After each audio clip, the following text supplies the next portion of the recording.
Hi, this is Dr. Mike Yuan. Let's continue with our discussion on the layered nature of the original Young family transmission.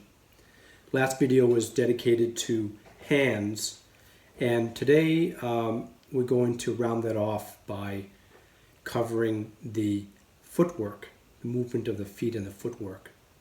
So what I'd like to do is start with more the big picture perspective on the footwork, to invite you to continue with your online investigations, and especially the evolution of Yang Chengfu's form over his lifetime. As you remember, we're using Yang Shou as the baseline, as the original. So just as a mental exercise before we embark on any physical practice, I'd like to use as the main reference today the pictures of Yang Chengfu in his younger years when he was in his 30s, which we are fortunate to have record of. Because if you look at his photos in his 30s versus his 50s, you see marked difference. The main one being that there's more of an expansion and loosening and relaxation of his postures as he got into his older years. A marked difference I'd like to draw your attention to is his rear foot, which you often see held at a 50-degree angle. Now when you compare that to Yang Chengfu in his 30s, we see a marked similarity between the rigor of his postures then and that of Yang Shou, who maintained that rigor into his 70s, to the end of his life. What that seems to indicate is what I've been contending all along, which is that there was a certain standard of practice where the rear foot was placed at a 45-degree angle from the front foot. The second thing that I'd like to draw your attention to is that, and this is verified by our practice at the Jin Sun Club, not only was the rear foot at a 45-degree angle, but that the lateral width between the heels was wider, like this. And then we advance to Chen Longxiang in Chengdu. As you recall, he is Li Xian's student, and Li Xian was with Yang Chengfu at the end of his life. And you see that the rear heel is also 45 degrees. However, how it lines up with the front is pretty much in a straight line. So compared to the younger years stance, which is wider in the base, more like the horse stance, you see the modification of the heels more or less on a line. And that really does express itself in the different way that the posture is done. When you apply that to the power pushing, you'll see that when you're in the press posture and engaging your total front-facing body in your hips toward your partner in order to engage the total body tension, the wider stance brings the optimal mechanical advantage. And then if you want to experiment maybe in doing this exercise with the narrower stance, you're going to find that it's not as easy, that it's really difficult to line up, because when you're in such a narrow stance, it's more the outer part of the body that you're facing. I'm really glad to be able to explain this very critical point regarding the feet and the stance, because I firmly believe that once the power had been procured by Yang Chengfu, And he was a big man as well, so he had weight in addition to the internal.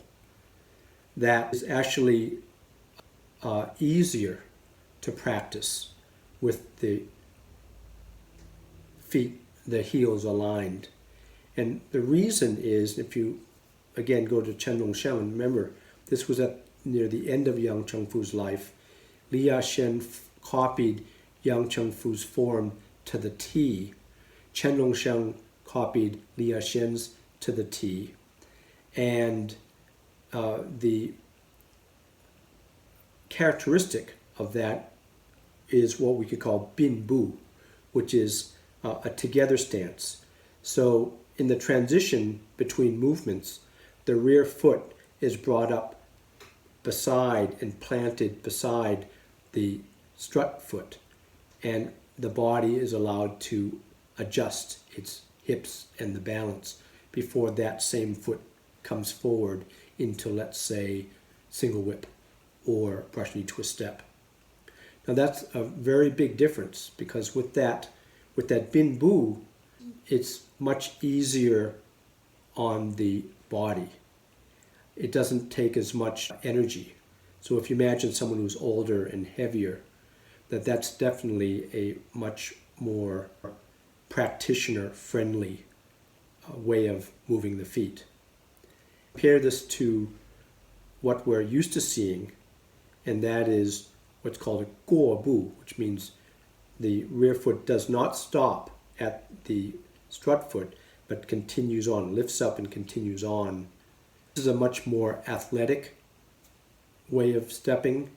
It takes much more strength, and very good for younger people to do, but would be trying for an older person to do. And you can see that in many of the videos where you see the older practitioners, aside from Yang Shouzhong, you see that they have a lot of trouble stepping. So that is a very interesting comparison, because remember, this is all coming from the same source. So we see a very, very clear developmental adaptation depending on age in this respect. So getting back to the turn the body and strike with the back fist and the step forward and parry and punch. In episode 2, I mentioned that the first thing that occurred to me as I was receiving corrections from the Young family was, why is this so different? And so I mentioned in the previous video how the hands were different, but the feet were just as different, reflecting what the hands were. So let me just show you, because I didn't get a chance to demonstrate it in episode 6, that when I said that how we learned it was the left hand drop down here. It would drop down, we would drop our hands down this way, and then when it came up, and this happened in many different ways depending on the individual, it would just be brought naturally up like this. So the main thing is that it's just dropped down, and what that does is it fosters a type of relaxation. You could really weight to the left side and pick up the right foot and step and do the next move. So you could see it here. See how it comes up like this? Versus Yang Shouzhong, who we see brings it this way, down a little bit, but it turns and then comes straight forward.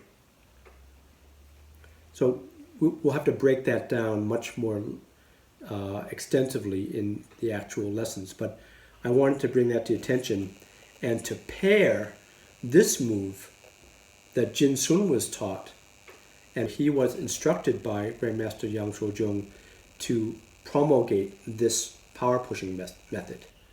So the developmental strategy of this power pushing exercise was reflected in the way he taught the form. And how that was taught was, when you step forward with the right foot, it was even, it achieved this widening. It was this widening that we trained in. But in the toe out of the step forward parry punch, we stepped straight to the right, straight out to the side to a 45-degree angle. And what that did, rather than stepping forward and then toeing out, that you see Grandmaster Yang do, and it was one of the things that they changed.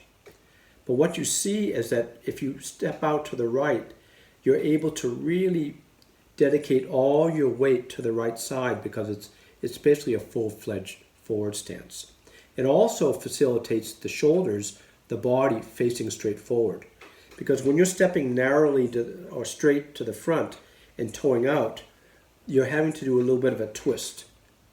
And if you watch the videos of other practitioners, you'll see that it's actually quite a vulnerable posture to have that right foot toeing out in a straight line.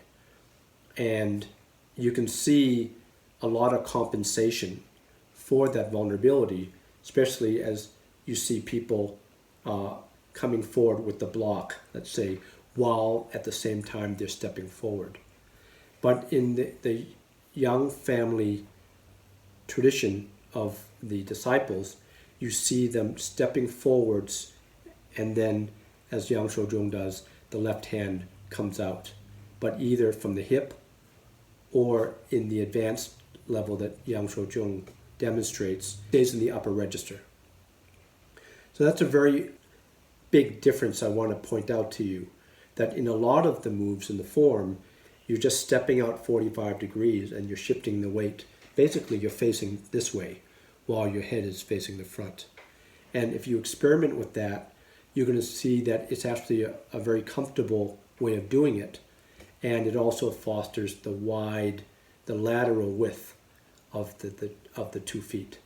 That they're laterally, the space between the heels is wide, versus in the latter years where Yang Chengfu brought them together.